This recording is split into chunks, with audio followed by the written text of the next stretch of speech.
All right, so we'll be planting some onions today. I got a couple.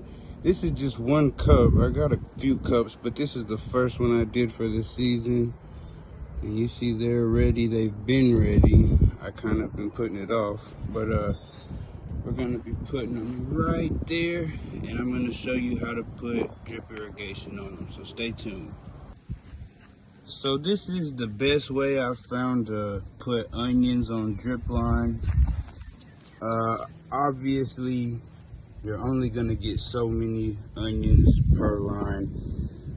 With this way, I found I can get 1, 2, 3, 4, just by putting the dripper, making a square out of them, putting the dripper dead center.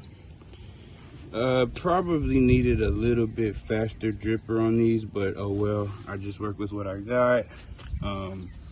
But yeah, that's pretty much it. You set it up like that the whole way.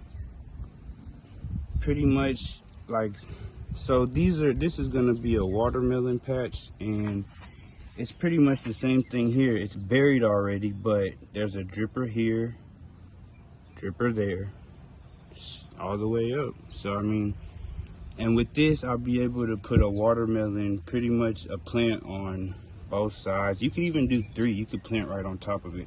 I just like to keep it on the sides.